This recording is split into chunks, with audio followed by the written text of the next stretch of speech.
तो विजय का heart transplant होता है और इसी दौरान स्कॉटलैंड में असरार के बिरादर अबरार हक को असरार की मौत का पता लगता है और इस वक्त अबरार की थर्ड वेडिंग, तीसरा निकाह चल रहा है।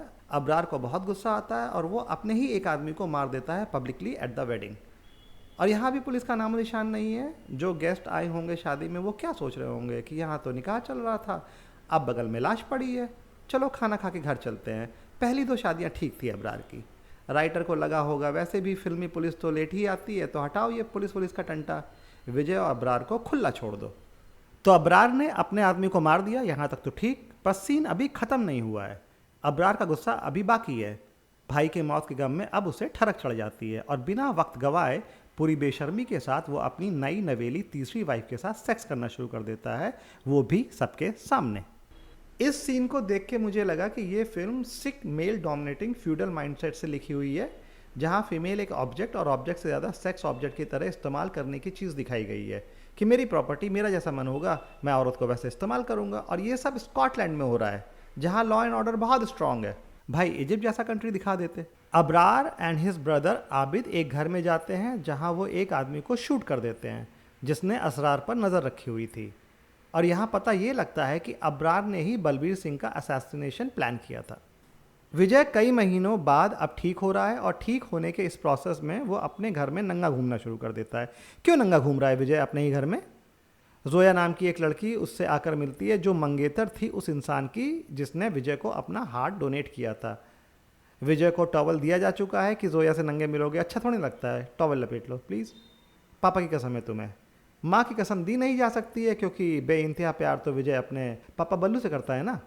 विजय का एक्स्ट्रा मैरिटल अफेयर जोया के साथ शुरू हो जाता है जो इवेंचुअली रिवील करती है कि उसे अबरार ने भेजा है विजय को अपने प्यार के जाल में फंसाने के लिए। और प्लान ये है कि अबरार का एक भाई खुद को विजय में बदलने वाला है प्लास्टिक सर्जरी करवा के, और ये नकली विजय सही वाले विजय की फैमिली को मार देगा। पर सही वाला विजय यहाँ डेढ़ शयाना है, उसे पहले से ही सब कुछ पता है। सही वाले विजय का ये प्लान था प्यार के जाल में फंसना ताकि सही वाला विजय मास्टरमाइंड की आइडेंटिटी का पता लगा सके। एक बात सच सच बताना, एनिमल फिल्म का स्क्रीन प्ले एकता कपूर ने लिखा है ना। विजय कितना घायल हुआ, हार्ट ट्रांसप्लांट हुआ, कई दिन तक होश नहीं, पर दिमाग बेहोशी में भी चौकस काम कर रहा था असली वाले विजय का। असली वाले विजय को सब पता है। विजय को उसके दादाजी राजधीर सिंह बताते हैं कि Abrar and his brothers are Vijay second cousins. They are the grand children of Shamsher Singh, Rajdhir younger brother. मैं बोल रहा हूँ एनिमल फिल्म की राइटिंग एकता कपूर ने करी है। देखना जल्दी ही एकता कपूर फिल्म एनिमल पर सीरियल बनाएगी। राजधीर शमशेर से अपना रिश्ता तोड़ देता है for his immoral antics. Shamsher का बेटा आजिम इस्लाम कबूल कर लेता है और अबरार की 3 शादियों का तो आपको पता ही है। शमशेर को जायदाद में कुछ नहीं मिलता है और इसके चलते वो खुदकुशी कर लेता है, खुद को आग लगाकर।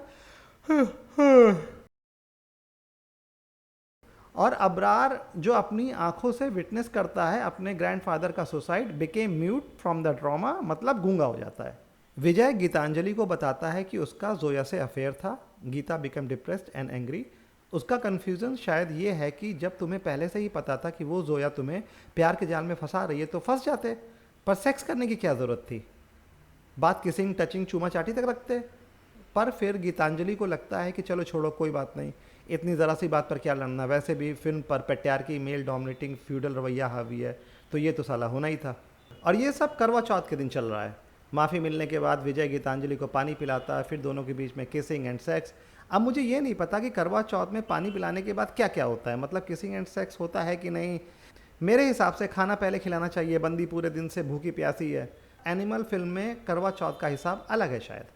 विजय and his cousins stops Abrar जो देश छोड़ के भागने वाला है, अपन को चीर देता है और अबरार की कहानी खत्म।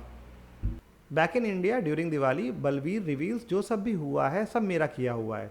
मेरी ज़िंदगी के कुछ महीने ही बचे हैं और मुझे रियलाइजेशन हो रहा है कि lack of love for my son has always been the root cause of Vijay's aggression. Ballu पापा बेटे विजय से माफ़ी मांगते हैं। विजय भी बुरी तरह से रोता है दहाड़े मार मार के कि पापा को जब समझ में आया तो अब उनके पास लाइफ ही नहीं बची है जिन्हें मैंने इतना प्यार किया दुनिया में सबसे ज़्यादा। गीतांजलि विजय को छोड़ के यूएसए जा रही है बच्चों के साथ, but their son Abhay runs back to Vijay. Post credits में दिखाया जाता है कि अजीज़ हक सबसे छोटा भाई अबरार, असरार और आबिद का underwent plastic surgery to resemble another Vijay. ये है दूसरा विजय, नकली वाला। जोया और आबिद उसके साथ हैं। जोया प्रेग्नेंट है और अनश्योर कि होने वाले बच्चे का बाप विजय है या अजीज उर्फ नकली विजय।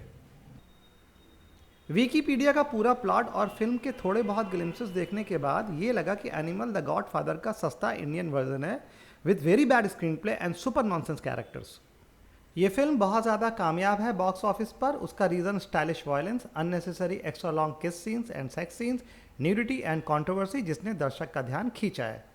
और हाँ, बॉबी देओल के किरदार को गूंगा बना के सही किया, क्योंकि बॉबी देओल की डायलॉग डिलीवरी कमाल की है भी नहीं, मेरे हिसाब से तो बुरी है।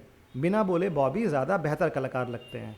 हिंदी फिल्मों के इतिहास में एनिमल एक ऐसी फिल्म बन के रह जाएगी कि जब भी एनिमल का जिक्र आएगा उसे क्रिएटिविटी की कसौटी पर कोसा ही जाएगा।